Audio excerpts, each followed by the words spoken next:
Film fans of YouTube, hello and welcome back to the channel. My name is Josh, your Movie Apprentice, and today I'm going to be looking at Bottoms, which finally has come out in UK cinemas this weekend, directed by Ella Seligman and starring Bodies, Rachel Sennott, Ayo Edebiri, and Ruby Cruz. This follows two friends, PJ and Josie, who are a pair of untalented gay girls that start a fight club for the purposes of, well, not to be expelled, but also to lose their virginities to their biggest crushes. So, with that sort of premise, it has similarities to Superbad, and this film, like Booksmart before it, has those similarities, but goes out of its way to break away from those similarities as quick as possible. I would argue Bottoms does have some of the same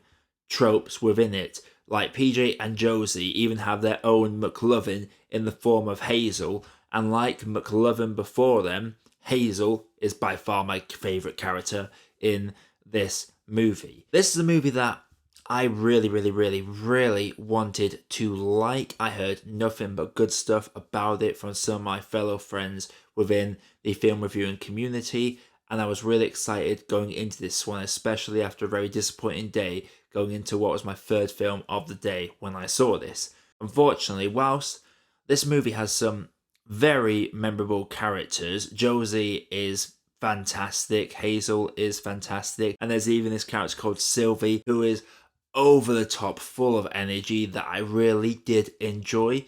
This film had a few too many drawbacks for me. I feel like my biggest issue with Bottoms is that for every fleshed out character that this film did happen to feature, there is at least 2 or 3 other characters that feel very two-dimensional. It feels like every character has their trope and they are very much stuck with that trope. I know I'm contradicting myself a little bit there because Sylvie, you could argue, is also a one-note character, but there's something so charming and memorable about that particular character that I think it helps them stand out a little bit. Hazel is by far and away the best character for me in this, and the lead pairing of PJ and Josie are really good in this as well. But everyone around us feels very two-dimensional, from our dumb teacher to our over-the-top jocks, one who's clearly closeted, one that is just thinking too much about his dick, and even some of the girls in the fight club, they feel one-dimensional, from the popular ditzy one.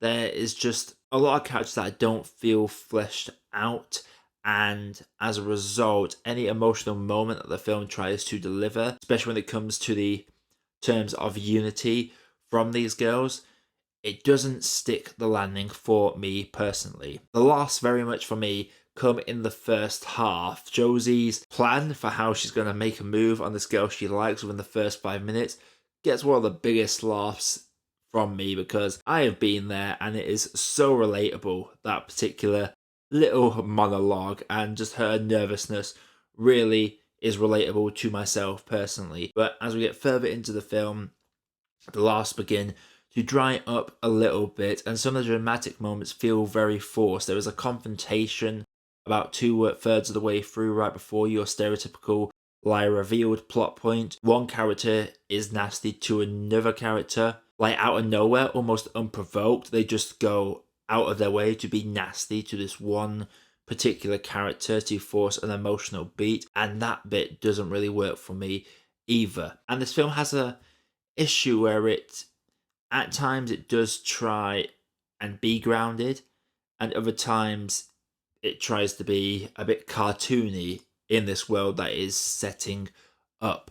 And towards especially the final third, the cartoony aspects take center stage, and the final 10-15 minutes of this are very over the top, and they just don't feel like they were part of the same movie. It felt like a forced suspension of disbelief in order to get the girls having a badass fight scene. And don't get me wrong, that scene is a hell of a lot of fun. Like when it comes to these girls fighting and bouncing off each other, there is a great amount of energy that the film brings.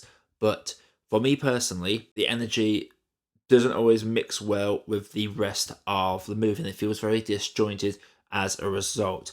I did have a very good time with Bottoms, but there is just an inconsistency throughout the runtime that doesn't lend it to be beloved by myself, like Booksmart, for example. I feel like Booksmart had the heart and I did a great job of fleshing out all the characters within the film, whereas this one seemed to strip back reality, add an element of chaos to it, and failed to really flesh out a lot of the girls featured within this little fight club. Outside of our main trio, there is very little to really get invested in when it comes to the main characters. Even the love interests, I feel, are very bland. And while I won't pretend that Superbad had the most fleshed out love interests, they at least seem to have their own personality outside of just being those that the boys had a crush on. This one felt like their only purpose was for our main two to have crushes on them. Without getting into any spoilers, it doesn't feel like there's anything more to them outside of they are cheerleaders and our main characters have a crush on them. That is just my opinion on this. But maybe this film is not for me. I am not a part of the community that this film represents, so maybe that's the reason it doesn't connect with me as much as it has done for others that have watched this film. I did have a good time with the movie, I will not deny that, but it just felt like it was lacking something in the long run for myself. Before I get into my grade, if you do like what you're seeing on the channel, do consider clicking that like button and subscribe for more video reviews like this coming all the time. We have a few more films from the London Film Festival to cover, as well as some new releases like How to Have Sex coming within the next week. But before then, let's grade this. So Bottoms is a movie that had a template that it deviates from, and I will not shame the movie for doing that, but the way it has an inconsistent balance of a realistic feeling world versus a cartoony world, the imbalance is very striking, and outside of our main three characters, every other character for the most part feels very two-dimensional and one-note, which lends little to the relatability and connection that we're supposed to establish with them. Some of the emotional beats feel very forced, and the blend of comedy and seriousness doesn't always work for me either. I had a good time with Bottoms. I had a lot of fun with the fight sequences. The montages were a lot of fun. And our performances, everyone did a good job with the role they were given. But for me, I just don't think this film had too much to remember outside of the bare bones of its premise. I'm going to have to say that for me, Bottoms is an okay cup of tea. So Bottoms, have you seen it? If you haven't, let me know what you thought down in the comments below. Again, like we're seeing on the channel, like, subscribe, notification bell, follow me on all my socials, including Letterboxd, X, and Instagram. But until next time, everybody, my name is Josh. I have been your Movie Apprentice. I'll see you all in the next video.